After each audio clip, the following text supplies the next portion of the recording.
Comment peut-on en arriver à vendre la sculpture d'un chien pour plus de 50 millions de dollars? Ou encore cette peinture à l'acrylique pour plus de 90 millions de dollars?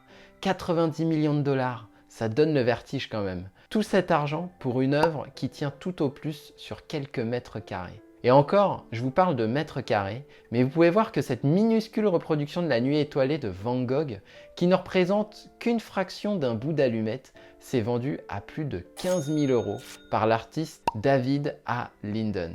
Malgré ces montants qui dépassent l'entendement, il y a quand même beaucoup d'artistes talentueux et prolifiques qui ont du mal à joindre les deux bouts à la fin du mois. On ne peut pas dire qu'il suffit de créer de belles choses pour qu'elles se vendent toutes seules, mais alors si les choses ne se vendent pas toutes seules, qu'est-ce qui fait qu'une œuvre parvient à se vendre? Eh bien, c'est exactement ce qu'on va voir dans cette vidéo, mais qu'on soit clair dès à présent, cette vidéo ne vous donnera pas la solution miracle pour devenir le prochain Jeff Koons. Elle ne vous dissuadera pas non plus de vendre votre art, même si vous verrez que le travail à réaliser en amont est relativement important, car si vous décidez de vendre votre art, vous allez être confronté à une multitude de problèmes. Des problèmes résolus par les 3 clés du succès qui vous permettront de vendre votre art au juste prix et sans culpabiliser. Les Feux de l'amour, Colombo ou encore Les aventures de Tintin, 3 séries qui ont bercé plusieurs générations, les séries à succès dosent savamment 2 ingrédients qui les rendent attachantes. Le premier ingrédient, c'est l'émotion. Les Feux de l'amour procurent des émotions fortes entre les amours fous, les cœurs brisés et les coups fourrés. Cette série met habilement nos nerfs à rude épreuve. Le deuxième ingrédient, c'est l'identité. Colombo ne serait pas Colombo sans la petite touche de l'inspecteur. Monsieur Franklin, il y a une question que je voudrais vous poser. Oh, c'est pas que ce soit très important, mais... Quoi donc? Et Tintin ne serait pas Tintin sans cette fameuse expression. Ces petits détails font que nous nous attachons à cette série, que nous y adhérons. Et c'est ce qui nous amène à la première clé, votre art. Pour qu'on puisse adhérer à votre art, vous devez penser et agir comme si votre art était la série dont vous êtes le réalisateur ou la réalisatrice. Chaque peinture correspond à un épisode de votre série. Chaque peinture doit communiquer une émotion. Surprise, curiosité, peur, dégoût, sérénité. Même si chacune de vos peintures se suffit à elle-même, l'ensemble de vos peintures doit suivre un fil directeur, un élément reconnaissable.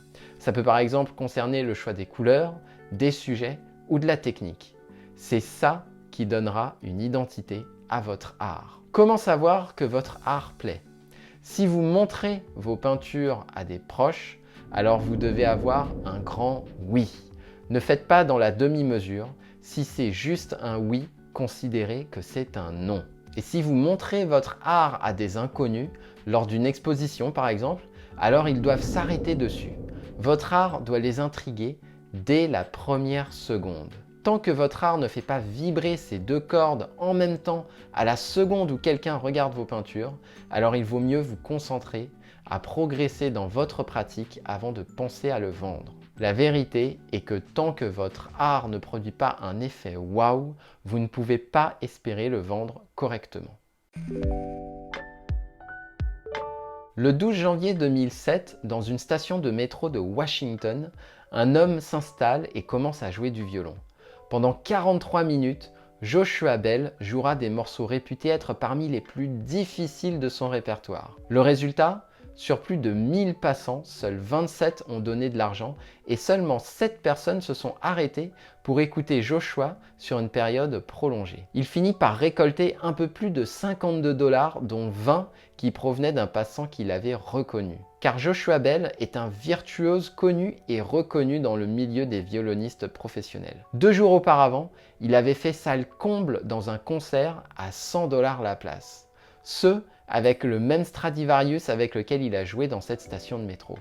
On pourra dire que le contexte n'était pas propice, que peu de personnes s'intéressent au violon, mais même avec toutes les excuses qu'on pourra se trouver, cette expérience montre une vérité impitoyable. Les gens payent leur place à 100 $ pour Joshua Bell autant que pour sa musique. Et il n'y a rien de malsain là-dedans, au contraire. On ne sélectionne pas de l'art comme on sélectionnerait un paquet de pâtes dans le supermarché du coin. La façon dont votre art est présenté joue tout autant que l'art en lui-même. Et la personne qui est la plus à même de présenter votre art sous son meilleur jour, eh bien c'est vous. Ce qui nous amène à la deuxième clé pour vendre votre art, vous-même. Et quand je dis vous, je parle de votre histoire et de votre vision. Pourquoi est-ce que vous créez? Pourquoi est-ce que vous peignez? Pourquoi est-ce que vous vendez? Pour savoir si vous êtes à l'aise avec le fait de vendre, voici 2 questions test auxquelles vous pouvez répondre. Est-ce que vous éprouvez une gêne à annoncer vos prix? Et pourquoi créez-vous votre art? Lors de ma première exposition en 2016, j'avais beaucoup de difficultés à annoncer mes prix. Depuis, j'ai pris de la distance par rapport à ça. Et c'est à partir de ce moment que je n'ai plus éprouvé de difficultés à vendre mes aquarelles. Le marché de l'emploi est un jeu à double facette. D'une part, il y a la part du gâteau que tout le monde se dispute, qui sont les annonces publiées par les entreprises. D'autre part, il y a la partie immergée de l'iceberg, la face cachée, celle qui représente le gros du marché du travail et auquel seule une poignée de candidats a accès. Les raisons pour lesquelles ces postes restent confidentiels sont diverses, mais on peut entre autres citer des postes de directeur à haute responsabilité qui nécessitent un rapport de confiance important. C'est alors par le bouche à oreille que les relations se font. Un recruteur est beaucoup plus enclin à recevoir un candidat ou une candidate dont il a déjà eu des échos positifs.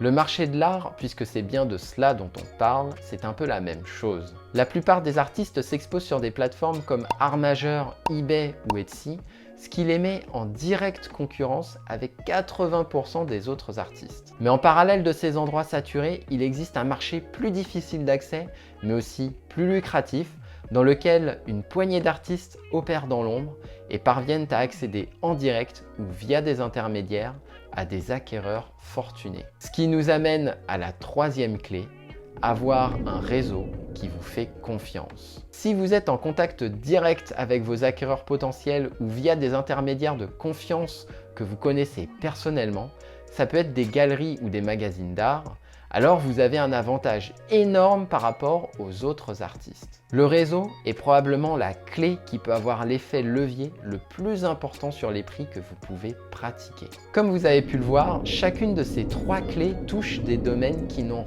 rien à voir avec la plateforme que vous allez choisir pour vendre vos créations. Faites votre propre évaluation et en fonction du résultat, cela vous permettra d'identifier les axes sur lesquels vous pouvez vous améliorer. En ce qui me concerne, j'essaie autant que faire se peut de produire des aquarelles envoûtantes. C'est d'ailleurs ce que j'enseigne sur ma chaîne et dans mes formations. Je n'ai plus de blocage psychologique à vendre mes aquarelles à d'autres personnes. Et si je devais répondre à la question « Pourquoi je peins ?», je dirais que l'aquarelle fait ressortir le meilleur de moi-même.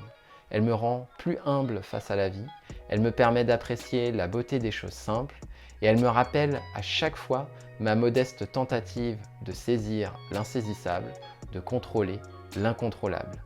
C'est aussi la raison pour laquelle je m'évertue dans mes aquarelles à suggérer les choses plutôt qu'à les définir complètement. Enfin, en termes de réseau, j'ai accès à quelques acquéreurs, mais je n'ai pas non plus un carnet d'adresses monstrueux. Ce n'est pas quelque chose que j'ai activement développé et je pense que c'est plus de ce côté-là que j'aurais des choses à améliorer si je voulais augmenter mes ventes. Donc comme vous avez pu le voir, j'ai encore des choses à améliorer, mais cela ne m'empêche pas de vendre. D'autant plus que je reçois de plus en plus de messages où on me demande où trouver mes aquarelles en ligne et comment se les procurer. Du coup, j'ai créé ma propre galerie virtuelle où il est possible d'acquérir mes aquarelles. Pour l'instant, il n'y a qu'une poignée d'aquarelles de disponibles à la vente, mais si vous souhaitez être tenu informé des aquarelles que je posterai à chaque fois sur ma galerie virtuelle, je vous invite alors à vous inscrire à mes mails hebdomadaires où je détaille toute mon actualité comme mes formations à venir, mais également et dorénavant mes aquarelles disponibles à la vente. Pour accéder à la galerie, vous n'avez qu'à cliquer sur le lien en description de cette vidéo ou sur l'icône qui s'affiche en bas à gauche de cet écran. Si cette vidéo vous a plu, n'hésitez pas à laisser un pouce bleu. Merci à vous et à très bientôt.